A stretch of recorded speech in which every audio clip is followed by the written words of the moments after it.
Hi and welcome back. I hope you're all doing well and keeping safe in these troubled times. Now for today's video I've got a few changes that I'd like to see come to Warzone in the upcoming patches. I know not necessarily likely to happen, but I'd like to see some of these things get implemented.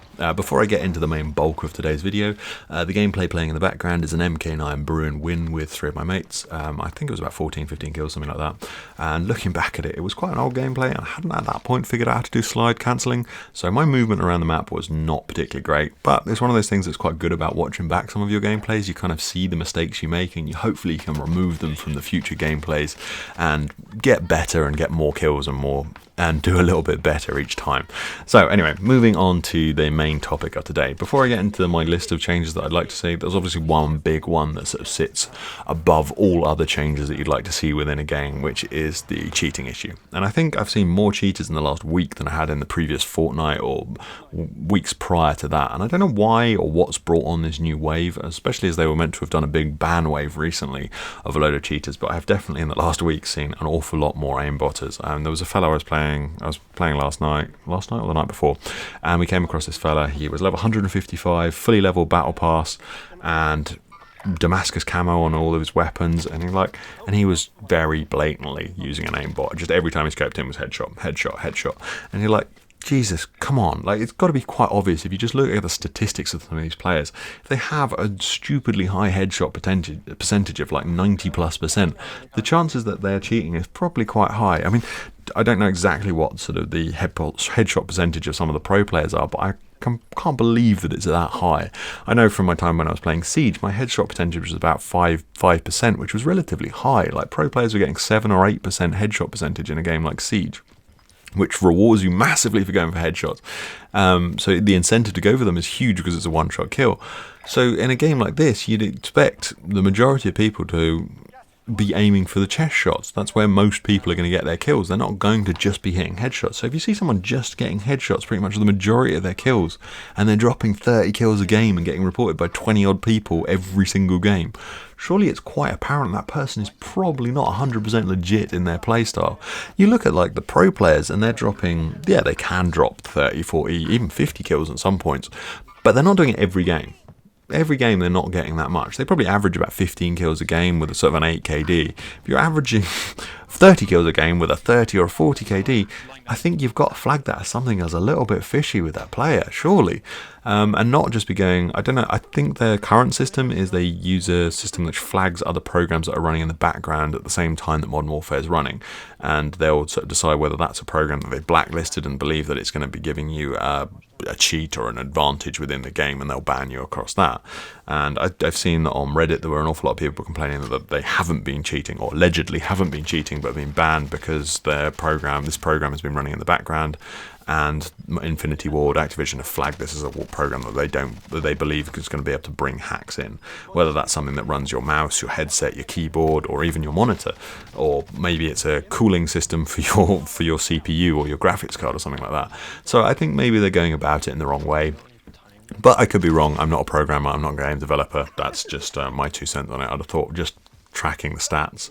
And as they said, they were going to put cheaters in cheater lobbies or high skill player lobbies and see whether they were then competing really badly against them or whether they were still doing really well. You've got 10 guaranteed people that you know are cheating and they're all getting the same amount of kills in this lobby.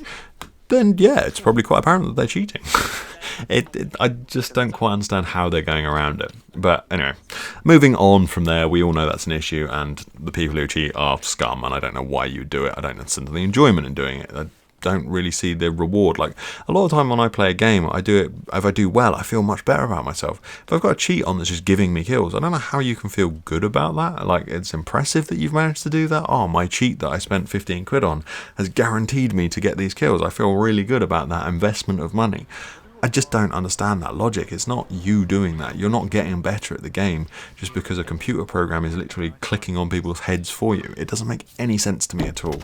I'm just completely lost to why anyone would see the incentive to do it, and I think you're just scum if you're going to cheat. Or exploit even. Not even necessarily cheating. Exploiting a game, I think, is just as bad as cheating. Like, you know it's a clearly broken glitch within the game, and it's not meant to be there. Using that is not something I can abide in gaming. Anyway, before I get way too deep and dark into that downward spiral, let's talk about the changes that I'd like to see come to the game. And number one on that list is the Gulag. Please change that away from stop being stupid weapons. I hated the assault rifles and the SMGs because it was campy. And then you went, oh, let's give us sniper rifles. That will be definitely less campy. Oh no, it won't. The current Gulag boils down to like one or two ways. Getting hard scoped by someone who doesn't leave their spawn, getting lucky no scope by someone who missed all their shots, but just got a lucky sort of shot whilst aiming at your foot and it somehow managed to one shot kill you, or it just ends up in a punch fight. I suppose there is the other alternative of capping the flag, and I've never seen so many Gulags won by someone capping a flag than the current meta. I would love to see it just change to 9mm and 45mm pistols, 45 ACP pistols, and then having a throwing knife. Get rid of the tactical equipment. The narrative of the Gulag is the last chance for these prisoners. The guards have found it amusing that they want to see these two prisoners fight to the death and they'll let the winner free. They're not going to give you weapons that would be able to allow you to escape from the prison and kill them. They're going to give you something that they've got a massive advantage over. A throwing knife and a pistol with a couple mags is not going to compete against an encase and body armour, is it? And you're also trapped in an area. If you gave someone a C4 and an assault rifle, why are they going to kill you, kill the other guy in the prison and not blow the door out from the building behind, and then from the Gulag, run outside and kill half the guards and get all their other friends out? That just seems illogical to me. But hey, that's your choice, I suppose. But within the narrative of the Gulag, I think just having it as basic pistols and a throwing knife would fit perfectly. And I don't think it needs to be changed every week or so within the game. Like, it's fine. Just leave it like that. The Gulag is a great addition to the game.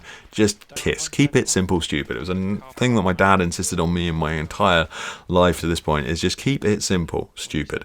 Don't make changes that don't need to be done. Don't overcomplicate things for no reason. Anyway, moving on from there, footsteps.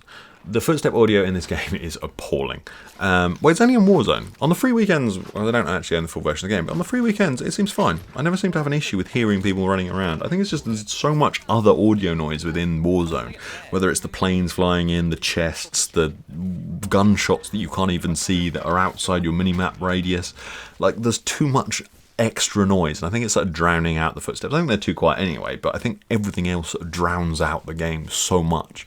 And why I can hear someone shooting 600-700 meters away, but I can't hear a guy walking four steps behind me on a metal tin roof, baffles me. And I think that really needs to be improved. And I'd like to see that audio from those gunfights being toned down. Like, I can hear that so clearly, it's like it's standing next to me. But it just doesn't make sense for it to be that bad. And now I've played other games like PUBG, I think, was a good example of audio. I actually think PUBG's audio, I had an awful lot of issues with PUBG, but the audio in that was good. You could hear gunfights when you should be able to hear gunfights, and you could hear footsteps when you should be able to hear footsteps. And I think those are the things that you want to incentivize the audio system over. I don't necessarily want to know that when I open a chest and a gold item pops out, it makes a dum noise, and every time I pick it up, it makes the same noise. All those things are just unnecessary in the game. So just, again, keep it simple. Simplify the audio. Just cut out a load of background audio that doesn't need to be there. Next up, speed up the mid game. The circles, they close in too slowly. I don't think the actual times that the circles move are wrong. I think it's the speed that they close in at. I think when the game first released, the circles moved in a bit faster and they slowed them down. Whether that was to allow people to get more kills, I don't know. But I feel like when you've got these really slow moving circles, it doesn't push people together as quickly. I think having them speed up a little bit would make the game a bit faster. Might be a very negative response from a lot of pro players who like to be able to run around and get a lot more kills, but I think for the 99% of us who aren't doing that, I think a slightly faster moving circle would be better. Next up, the end circles. Stop having them end on like 3-story or skyscraper buildings or anywhere near it. There's enough logic within the game to stop them ending up on stadium and things. Just have it so they don't end on these big buildings. I don't enjoy it, and it just usually ends up with a team that don't necessarily position themselves well on that building, but they decided to go and sit there and snipe the entire game.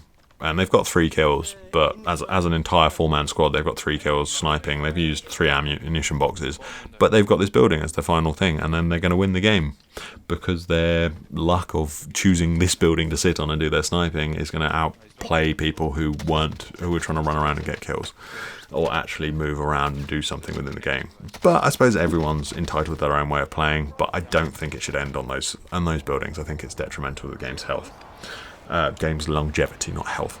So I'd like to see something change where maybe the last like 3 circles don't end anywhere near a building. It pushes you off the building before it gets to that last 3.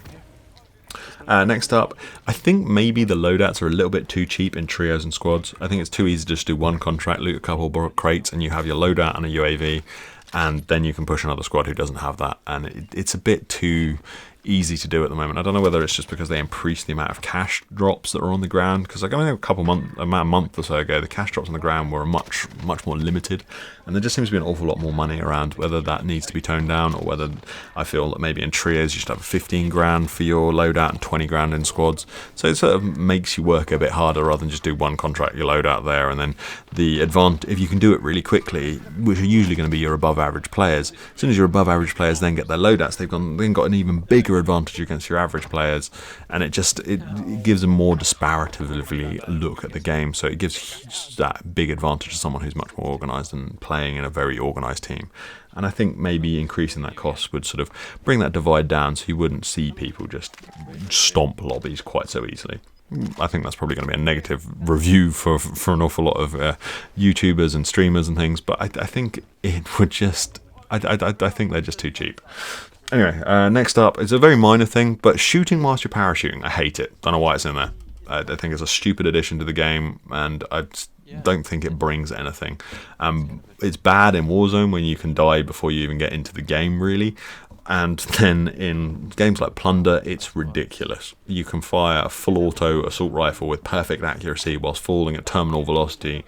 It makes no sense. And then pull out an RPG and start firing them on the ground as well. It's stupid. I don't understand why it was in there. I'd like to see it gone.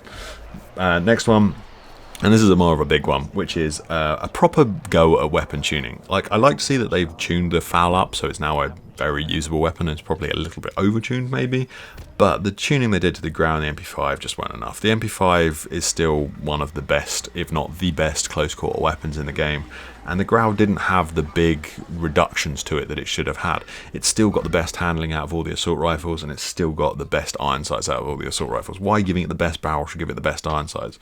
Just have the iron sights, the default iron sights, and bring the handling stats back into line with the rest of the assault rifle, so it doesn't sit above those, and then I think it would sort of sit much better in line with the rest of the assault rifles.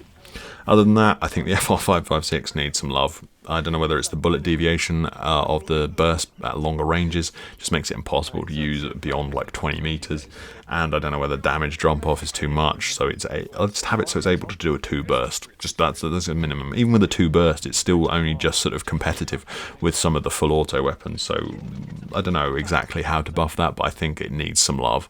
The AK and the SCAR over the last couple of patches have had some aim down sight improvements, but I don't think that was enough to really bring them into line with the rest of the weapons. Maybe reduce their recoil. Because they've got such a slow rate of fire, yes, they've got a higher damage model, but because they've got that slow rate of fire, if you miss a bullet, which is very easy to do at like 100 meters, you lose out to you lose that advantage over the weapons that have a lower recoil and lower damage model. So maybe a reduction in their recoil. For the SMGs, there's a couple that sort of sit below, like the Striker 45 and the PP19. The only reason we see the PP19 used at the moment is because it's floor loot. Outside of that, I don't think I've ever seen a single person use either of those 2 weapons, really. I mean, I occasionally use the Striker with the hollow point rounds because I'm weird and I like doing stupid things. But you don't really see those weapons, so I kind of feel they should get a bit of a buff. The MK2 sniper rifle, or carbine, I think, again, like the FAL buff, it should have something like out to like 25 meters, it's able to do a one-shot headshot. So it feels that same sort of role that it fills within multiplayer. And I think that would be kind of fun. It's a high risk, high reward weapon, and at the moment it's just pointless, but I don't understand why it exists. And maybe the shotguns need a little bit of love. But those are the changes that I'd like to see come to the game. I don't know if you agree with any of them. If you could let me know in the comment section below. If you have some other ideas that you feel would be great additions to the game, drop them in the comments too, and I will get back to you on those as well. So anyways, I hope you enjoyed the video. Thank you very much for watching, and I shall see you in the next one. Goodbye for now. Bye.